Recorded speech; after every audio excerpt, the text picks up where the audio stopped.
வாடகை வாகனங்களை தடை செய்ய கோரி புதுவையில் ஆட்டோக்கள் ஸ்ட்ரைக்.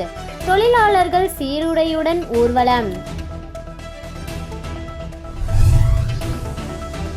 காரைக்கால் கோவில் மோசடி விவகாரத்தில் சிபிஐ விசாரணைக்கு கவர்னர் உத்தரவிட வேண்டும் என அதிமுக மாநில செயலாளர் அன்பழகன் வலியுறுத்தியுள்ளார்.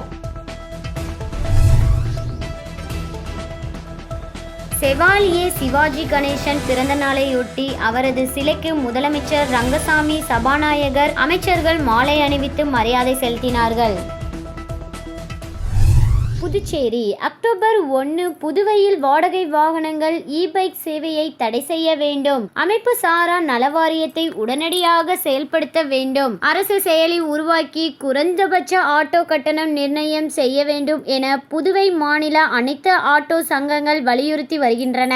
இந்த கோரிக்கைகளை வலியுறுத்தி தொழிற்சங்கங்கள் ஸ்ட்ரைக் அறிவித்திருந்தனர். ஆனால் காலை 10 மணி வரை வழக்கம் போல் ஆட்டோக்கள் ஓடின.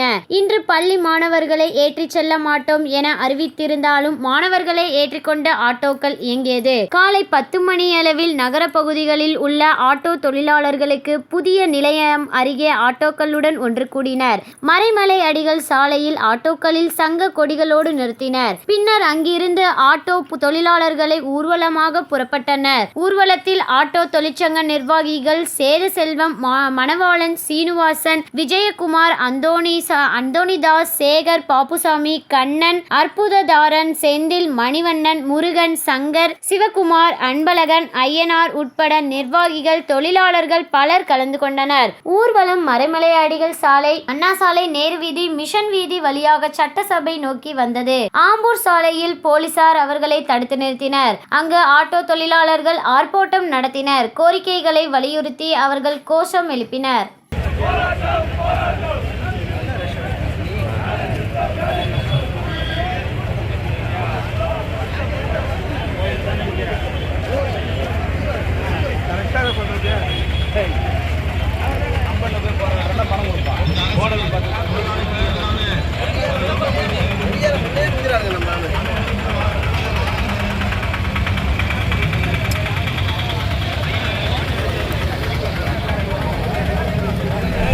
புதுச்சேரி அதிமுக தலைமை அலுவலகத்தில் செய்தியாளர்களை சந்தித்த மாநில செயலாளர் அன்பழகன், ஆட்சியாளர்கள், அரசியல் பின்புலம் உள்ளவர்கள், அதிகாரிகள், ரியல் எஸ்டேட் அதிபர்கள் கூட்டு சதியால் காரைக்கால் பார்வதீஸ்வரர் கோவில் நிலம் ஆக்கிரமிப்பு செய்யப்பட்டுள்ளது என்றும் இது தொடர்பாக சிபிஐ விசாரணைக்கு துணைநிலை ஆளுநர் உத்தரவிட வேண்டும் என கூறினார். வக்ஃப் போர்டு சம்பந்தமாக நாடாளுமன்றத்தில் மத்திய அரசு சில திருத்தங்களை கொண்டு வந்ததற்கு அதிமுக எதிர்ப்பு தெரிவித்தது. ஆனால் புதுச்சேரி அரசு எந்த கருத்தும் தெரிவிக்காதது முஸ்லிம் சமுதாய மக்களுக்கு செய்யும் துரோகம் என குற்றம் சாட்டிய அன்பழகன், இந்தியாவிலேயே வக்ஃப் போர்டு அமைக்காத மாநிலம் புதுச்சேரி என்றும் முஸ்லிம் சமுதாய மக்களை காப்பாற்றவும் அவர்களை மீட்டெடுக்கவும் உடனடியாக வக்ஃப் வாரியத்திற்கு தலைவரை நியமிக்க வேண்டும் என்றார். நேற்றைய தினம் தமிழ்நாட்டுக்கு வந்திருக்கக்கூடிய இந்த கூட்டுக்குழுவை இந்த அரசாங்கம் நினைத்திருந்தா புதுச்சேரி கொண்டு வந்திருக்கலாம். ஆனால் அரசாங்கத்துக்கு முஸ்லிம் சமுதாய மக்கள் மீது நம்பிக்கை இல்லை. இதை கூட நாங்கள் ஏன் சொல்கிறோன்னா, கடந்த கால திமுக காங்கிரஸ் ஆட்சி 5 ஆண்டு காலம் நடந்தது. இந்த 5 வருஷம், இப்போ ஒரு 3 வருஷம். இந்தியாவிலே வக்ஃப் போர்டு இல்லாத ஒரே மாநிலம், 8 ஆண்டு காலம் வக்ஃப் போர்டே இல்லாத ஒரு மாநிலம் புதுச்சேரி மாநிலம். அப்போ இங்க இருக்கின்ற முஸ்லிம் சகோதரர்கள் முதல்ல இதை உணரணும். லகான் கட்டின குதிரை மாரி திமுகவுக்கும் காங்கிரஸ் நீங்க ஓட்டு போடுறது புண்ணியம் கிடையாது. அவங்களுடைய ஆட்சியில தான் வக்ஃப் போர்டே அமைக்கல. இப்போ ரங்கசாமி முதலமைச்சராக வந்த போது எங்களுடைய கட்சியை சேர்ந்த ஒருத்தர் நீதிமன்றத்தினுடைய ஆணையின்படி வழக்கறிஞர் பிரிவில் தேர்தல் நடத்தி அவர் ஒரு டைரக்டராக தேர்வு செய்யப்பட்டார்.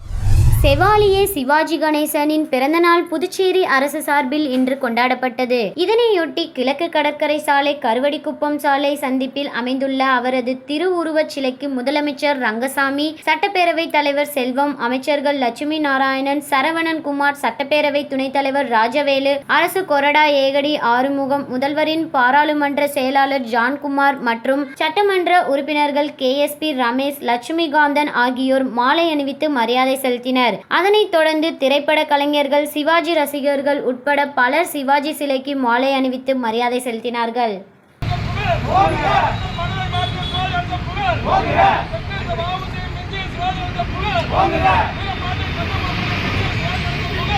பாகூரைச் சேர்ந்தவர் ஷர்மிளா. இவரை மர்ம நபர்கள் டெலிகிராம் செயலில் தொடர்பு கொண்டு வீட்டில் இருந்தபடியே பகுதி நேர வேலையில் அதிகம் சம்பாதிக்கலாம் என்றானராம். அதன்படி பல முறை ஷர்மிளா குறிப்பிட்ட செயலி மூலம் ரூபாய் 40 லட்சம் வரை முதலீடு செய்ததாக தெரிகிறது.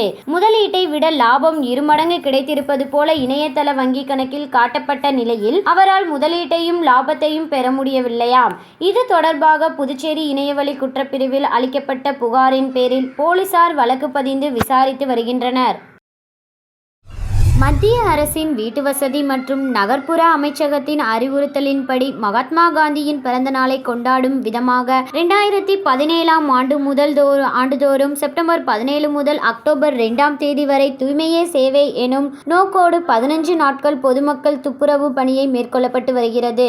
அதன்படி தன்னார்வலர்கள், பள்ளி கல்லூரி மாணவர்கள், தொழில் நிறுவனங்கள், அரசு மற்றும் அரசு சாரா நிறுவனங்களின் பங்களிப்போடு நீண்ட நாட்களாக சுத்தம் செய்யப்படாத இடங்களை கண்டறிந்து தொடர் துப்புரவு பணிகள் மேற்கொள்ளுதல், பொதுமக்களுக்கு திடக்கழிவு மேலாண்மை குறித்து விழிப்புணர்வை ஏற்படுத்துதல், துப்புரவு பணியாளர்களுக்கு நலத்திட்ட உதவிகள் வழங்குதல் போன்றவைகள் நகராட்சிக்குட்பட்ட பகுதிகளில் மேற்கொள்ளப்பட்டு வருகிறது. இதன் ஒரு பகுதியாக தூய்மை பணியாளர்களுக்கு சீருடை வழங்குதல் மற்றும் மருத்துவ முகாம் உழவர்கரை நகராட்சி அலுவலகத்தில் நடைபெற்றது. நிகழ்ச்சியில் புதுச்சேரி முதலமைச்சர் ரங்கசாமி கலந்து கொண்டு மருத்துவ முகாமை துவங்கி வைத்து தூய்மை பணியாளர்களுக்கு சீருடைகளை வழங்கினார். இந்நிகழ்ச்சியில் உழவர்கரை தொகுதி சட்டமன்ற உறுப்பினர் சிவசங்கரன் எம்எல்ஏ அவர்கள், உள்ளாட்சித்துறை இயக்குனர் சக்திவேல், சுகாதாரம் குடும்ப நலவழித்துறை இயக்குனர் டாக்டர் செவ்வேல் மற்றும் உழவர்கரை நகராட்சி ஆணையர் சுரேஷ்ராஜ் ஆகியோர் இந்நிகழ்ச்சியில் கலந்து கொண்டனர். இந்நிகழ்ச்சியில் உழவர்கரை நகராட்சி ஊழியர்கள் மற்றும் ஸ்வச்சதா கார்ப்பரேஷன் தூய்மை பணியாளர்கள் பங்கு பெற்று பயனடைந்தனர்.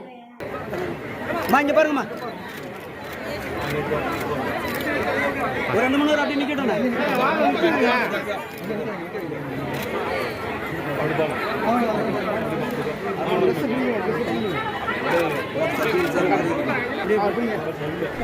புதுவை காவல்துறை துணை ஆணையர் மேத்யூ பிரான்சிஸ் வெளியிட்ட செய்திக்குறிப்பில், காந்தி ஜெயந்தியை முன்னிட்டு அக்டோபர் 2ஆம் தேதி புதுவை அரசு கலால் துறை ஆணையரின் உத்தரவுப்படி மாநிலத்தில் இயங்கி வரும் அனைத்து கள், சாராயம், பார் உள்ளிட்ட அனைத்து வகை மதுக்கடைகளும் மற்றும் மது அருந்த அனுமதிக்கப்பட உணவகங்களில் உள்ள பார்கள் மூடப்பட்டிருக்க வேண்டும். அன்றைய தினம் அக்டோபர் 2 எல்லா கடைகளிலும் மது விற்பனை தடை செய்யப்படுகிறது. இதை மீறுபவர்கள் மீது புதுச்சேரி கலால் சட்ட விதிகள் 1970 கீழ் நடவடிக்கை எடுக்கப்படும் என குறிப்பிடப்பட்டுள்ளது. பாகூரில் அரசு ஆரம்ப சுகாதார நிலையம் உள்ளது. இங்கு நேற்று மதியம் சுமார் 12:30 மணியளவில் புதுச்சேரி கலெக்டர் குலத்துங்கன் திடீர் ஆய்வு மேற்கொண்டார். அப்போது மருத்துவமனையில் செயல்படும் பொது மருத்துவம், ஆயுர்வேத, ஹோமியோபதி, குழந்தைகள் நலம் உள்ளிட்ட மருத்துவ பிரிவுகளை பார்வையிட்டு சிகிச்சைக்கு வைத்திருந்த நோயாளிகளிடம் குறைகளை கேட்டறிந்தார். மேலும் மருத்துவமனையில் போதிய செவிலியர்கள் பணியில் உள்ளார்களா, மருந்து இருப்பு அறை, மருந்தகம், டெங்கு மற்றும் சிக்கன் குனியா கட்டுப்படுத்த மேற்கொள்ளப்பட்ட நடவடிக்கைகள் குறித்த விவரங்களையும் கேட்டறிந்தார். ஆய்வின் போது சப் கலெக்டர் சோமசேகர், அப்பாராவ் கொட்டாறு தலைமை மருத்துவர் ஆனந்தவேலு உடனிருந்தார்.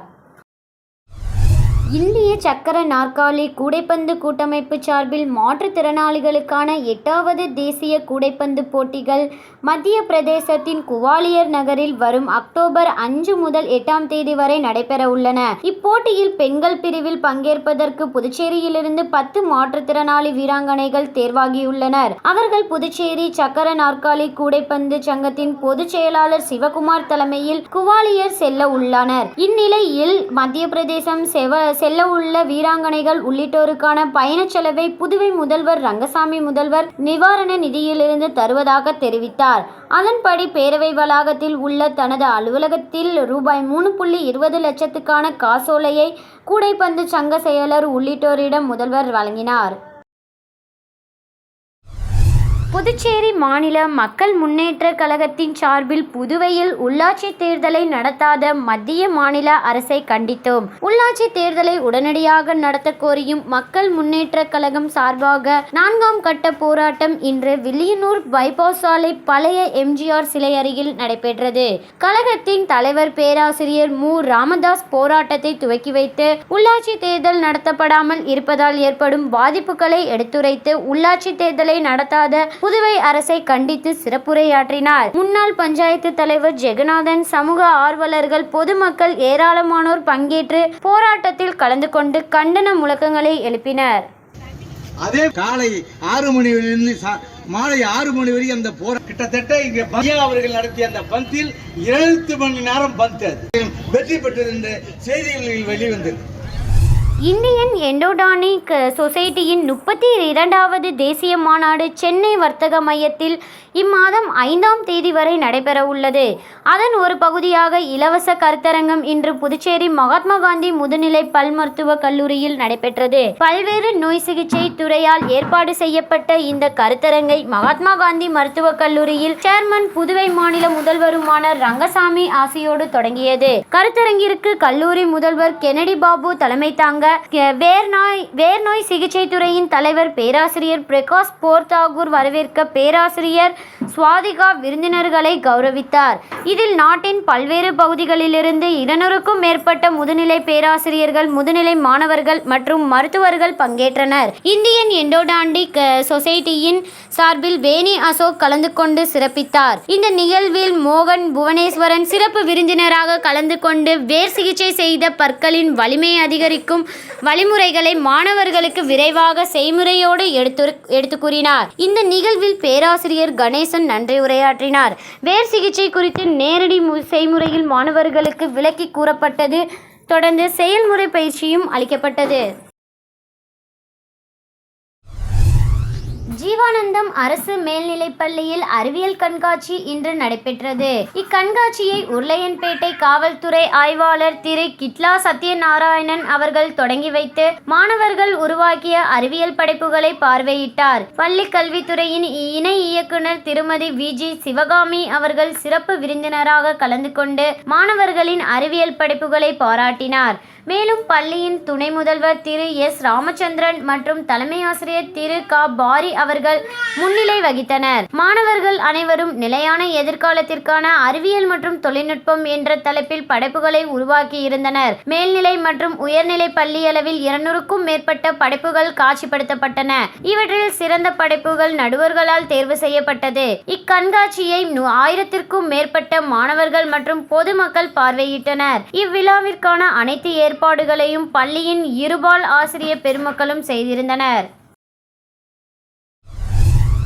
ஊசோடு தொகுதிக்குட்பட்ட கூடப்பாக்கம் தனியார் மண்டபத்தில் இடஒதுக்கீடு மறுக்கப்பட்ட பட்டியல் இன மக்களின் சார்பில் ஆலோசனை கூட்டமானது கூடப்பாக்கம் என்ஆர் சுகாதார தலைமையிலும் தலைவர் வீரமணி முன்னிலையிலும் நடைபெற்றது. கூட்டத்தில் கூடப்பாக்கம் மற்றும் சுற்றுவட்டார பகுதிகளில் இருந்து சுமார் 200க்கும் மேற்பட்ட பொதுமக்கள் கலந்து கொண்டனர். இதில் மொத்த பட்டியலில் ஜாதி மக்கள் தொகையில் சுமார் 1,40,000 பேர் கடந்த 40 ஆண்டுகளுக்கு மேலாக வசித்து இடஒதுக்கீடு மறுக்கப்பட்ட புதுச்சேரி அரசு கைவிட வேண்டும். 16%த்தில் 7% இருக்கும் குடிபெயர்ந்த பட்டியல் மக்களுக்கு கல்வி மற்றும் வேலைவாய்ப்பு வழங்கிட வேண்டும். ஒவ்வொரு தொகுதிகளிலும் 4500 வாக்காளர்கள் இருக்கும் குடிபெயர்ந்த பட்டியல் மக்களுக்கு இடஒதுக்கீடு வழங்கிட வேண்டும் போன்ற பல்வேறு கோரிக்கைகளை முன்வைத்து இந்த ஆலோசனை கூட்டமானது நடைபெற்றது.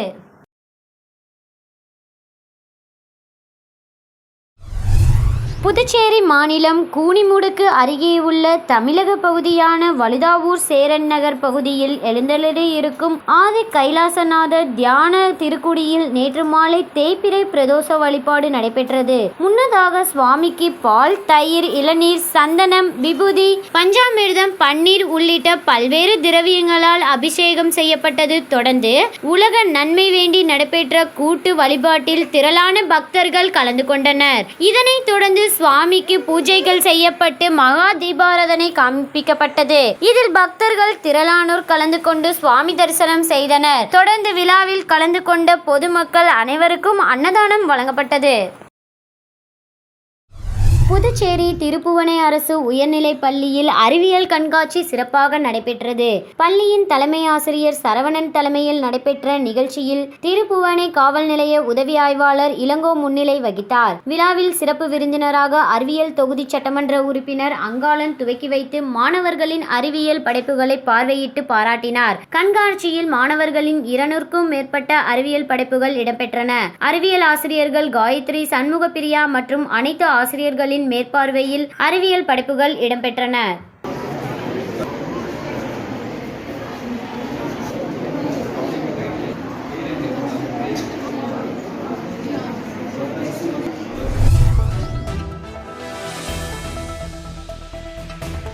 வாடகை வாகனங்களை தடை செய்ய கோரி புதுவையில் ஆட்டோக்கள் ஸ்ட்ரைக். தொழிலாளர்கள் சீருடையுடன் ஊர்வலம். காரைக்கால் கோவில் மோசடி விவகாரத்தில் சிபிஐ விசாரணைக்கு கவர்னர் உத்தரவிட வேண்டும் என அதிமுக மாநில செயலாளர் அன்பழகன் வலியுறுத்தியுள்ளார். செவாலியே சிவாஜி கணேசன் பிறந்த நாளையொட்டி அவரது சிலைக்கு முதலமைச்சர் ரங்கசாமி, சபாநாயகர், அமைச்சர்கள் மாலை அணிவித்து மரியாதை செலுத்தினார்கள்.